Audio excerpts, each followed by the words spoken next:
John Stuart Mill. John Stuart Mill, 1806 to 1873, a paragon of 19th century thought. John Stuart Mill stands as one of the most formidable and influential thinkers of the 19th century. A philosopher, political economist, civil servant, and member of parliament, his intellectual contributions shaped the very foundations of modern liberalism, ethics, and economic theory. His work is characterized by a unique synthesis of Enlightenment rationalism and Romantic humanism, creating a nuanced and deeply humane philosophical system that continues to resonate today. Personal life and intellectual development, a family and a rigorous upbringing growth. John Stuart Mill was born in Pentonville, London on May 20, 1806. His life was, from its very inception, an educational experiment. His father, James Mill, was a prominent Scottish philosopher, historian and economist, and a close associate of the utilitarian philosopher Jeremy Bentham. Determined to create a genius who would carry the torch of their philosophical movement, utilitarianism, James Mill subjected his son to an astonishingly rigorous and isolating educational regime. Division times age 3. Began learning ancient Greek. Division times age 8. Had read many major Greek classics, including all of Herodotus and much of Plato, in their original language. He also began studying Latin algebra and geometry. Age 12. Had mastered classical literature and was moving on to scholastic logic. Division times age 14. Studied political economy in France, staying with the family of the economist Jean-Baptiste Say's brother. This education deliberately excluded religion, peer interaction, and childish amusements, focusing solely on intellectual development. While it made him a prodigy, it came at a severe personal cost. The mental crisis of 1826. At the age of 20, Mill experienced a profound mental breakdown. He described it in his autobiography as a period where he fell into a dull state of nerves, losing all capacity for joy or pleasure. The analytical and critical faculties that his education had so carefully honed had undermined his ability to feel. He famously asked himself, if all his goals for social reform were achieved, would he be happy? The answer was a resounding no. His recovery was slow and marked a pivotal turn in his intellectual growth. He found solace not in logic, but in the romantic poetry of William Wordsworth, which taught him the importance of emotion, beauty, and the inner cultivation of the self. This crisis led him to revise the stark, purely rational utilitarianism of his father and Bentham, infusing it with a newfound appreciation for human feeling and individuality. Harriet Taylor Mill. A partnership of minds, social life, and inspiration. In 1830, Mill met Harriet Taylor, a married woman with whom he began an intensely close and intellectually collaborative friendship that would last for over 2 decades. Their relationship was platonic until her husband's death, but it was a source of social scandal. They finally married in 1851. Mill unequivocally credited Harriet as his intellectual equal and the co-author of his most important works. He described her as the source of the most humane and radical elements of his philosophy, particularly his passionate advocacy for women's rights. Her influence is most profoundly felt on liberty and the subjection of women. Her death in 1858, just 7 years after their marriage, was a devastating blow from which he never fully recovered. Core philosophical theories and contributions. Utilitarianism, refining a doctrine. Mill's 1861 book Utilitarianism is his landmark contribution to ethical theory. While he inherited the basic framework from Jeremy Bentham, he introduced a crucial and transformative refinement. Bentham's utilitarianism, Bentham proposed that the moral worth of an action is determined by its ability to produce the greatest good for the greatest number. He argued that all pleasures were equal, and the moral calculus was based on the quantity of pleasure, its intensity, duration, certainty, etc. This is often summarized by the phrase "pushpin is as good as poetry." Mill's refinement, qualitative hedonism. Mill fundamentally disagreed. He argued that pleasures differ not just in quantity but also in quality. He distinguished between higher pleasures, those of the intellect, imagination and moral sentiment, and lower pleasures, those of mere sensation. He argued that anyone who has experienced both would invariably prefer the higher ones.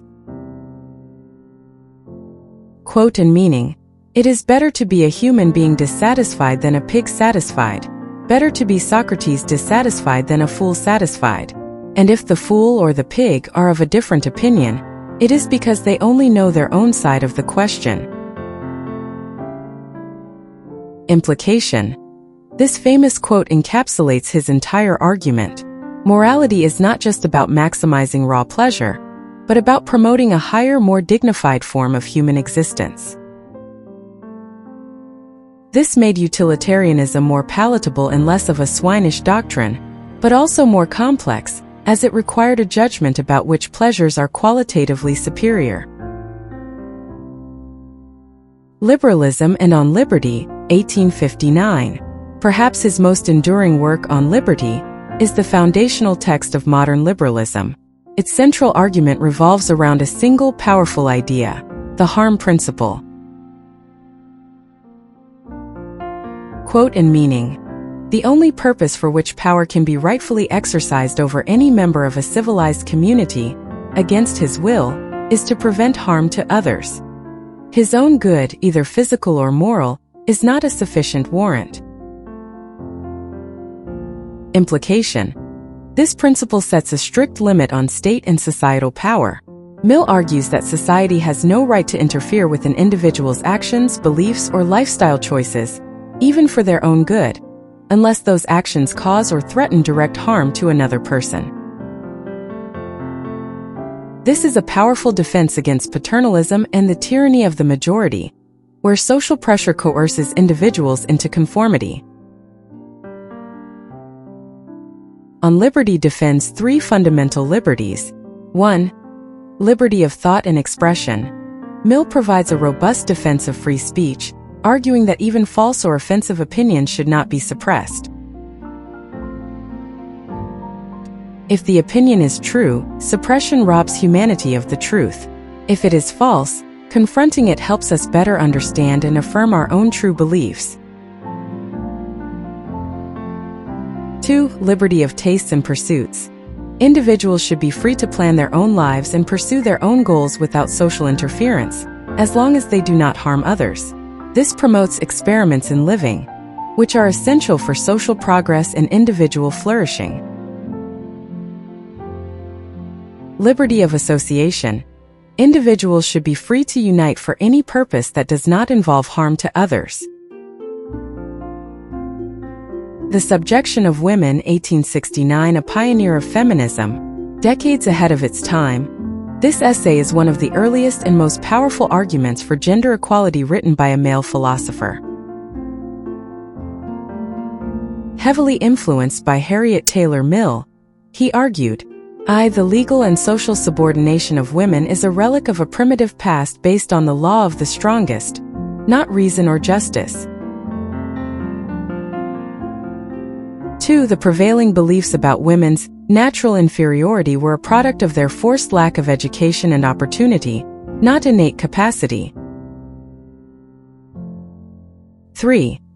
Denying women access to education, professions, and public life was not only an injustice to them but also a profound loss to society, which was deprived of the talents of half its population.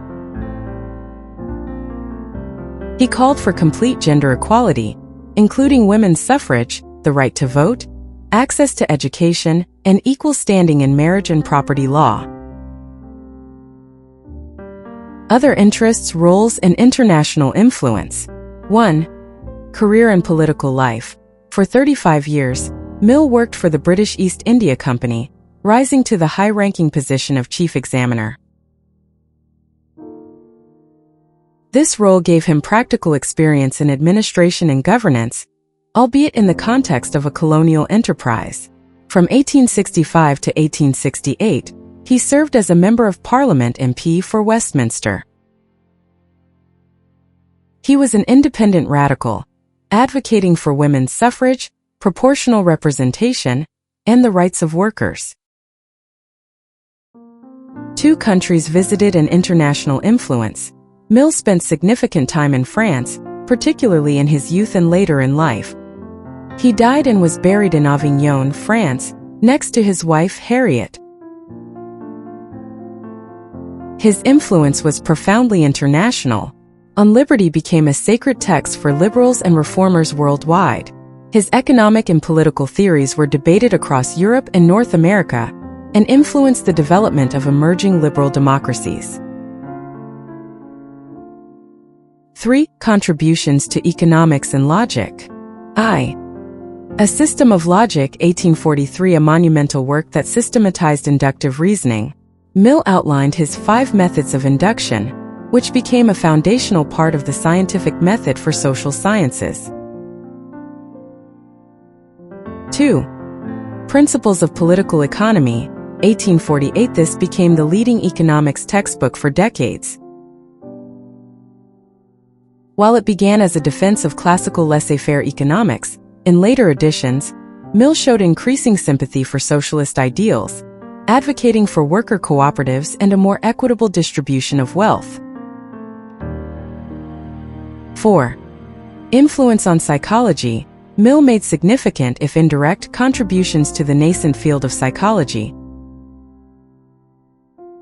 Associationism and mental chemistry. Building on his father's work, Mill proposed that complex ideas are not just the sum of simple sensations, mental mechanics. Instead, they combine to form something new and different, a concept he called mental chemistry. This idea prefigured the Gestalt psychology principle that the whole is different from the sum of its parts. 2. Nurture over nature.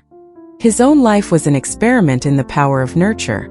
His philosophy consistently emphasized the role of education and environment in shaping character, a foundational belief for later schools of thought like behaviorism. 3. Ethology. Mill proposed a new science he called ethology, the science of the formation of character. This was an early blueprint for what would become personality psychology and social psychology. Achievements, legacy, and conclusion. Certificates and achievements. In Mill's era, certificates as we know them were not standard. His achievements are measured by his profound intellectual output and public service. 1. Major publications. Authored foundational texts in philosophy, utilitarianism on liberty, logic, a system of logic, economics, principles of political economy, and feminism, the subjection of women. 2. Member of Parliament. Served in the House of Commons, where he was a leading voice for progressive reform. 3. Lord Rector of the University of St. Andrews, 1865, an esteemed honorary position. His inaugural address on the value of a liberal education is considered a classic. Legacy. Mill's legacy is immense and multifaceted. 1. In politics, he is the father of modern liberalism. The harm principle remains the central pillar of debates about the limits of government power and individual freedom. 2. In ethics, he transformed utilitarianism from a simple calculus into a sophisticated moral theory that values human dignity and flourishing. 3. In social justice, his work on feminism laid the intellectual groundwork for the suffrage movements and the ongoing struggle for gender equality. 4. In economics, he bridged the gap between classical capitalism and socialist critiques, anticipating the development of modern mixed economies and the welfare state. Conclusion: John Stuart Mill was more than just a philosopher. He was a public intellectual in the truest sense, driven by a profound desire for human progress. Forged in the crucible of a relentless education and tempered by a crisis that taught him the value of feeling, he emerged as a thinker of unparalleled breadth and humanity. He championed a vision of society where individual liberty was paramount, not as an end in itself, but as the essential condition for the development of a noble, empathetic, and flourishing human character.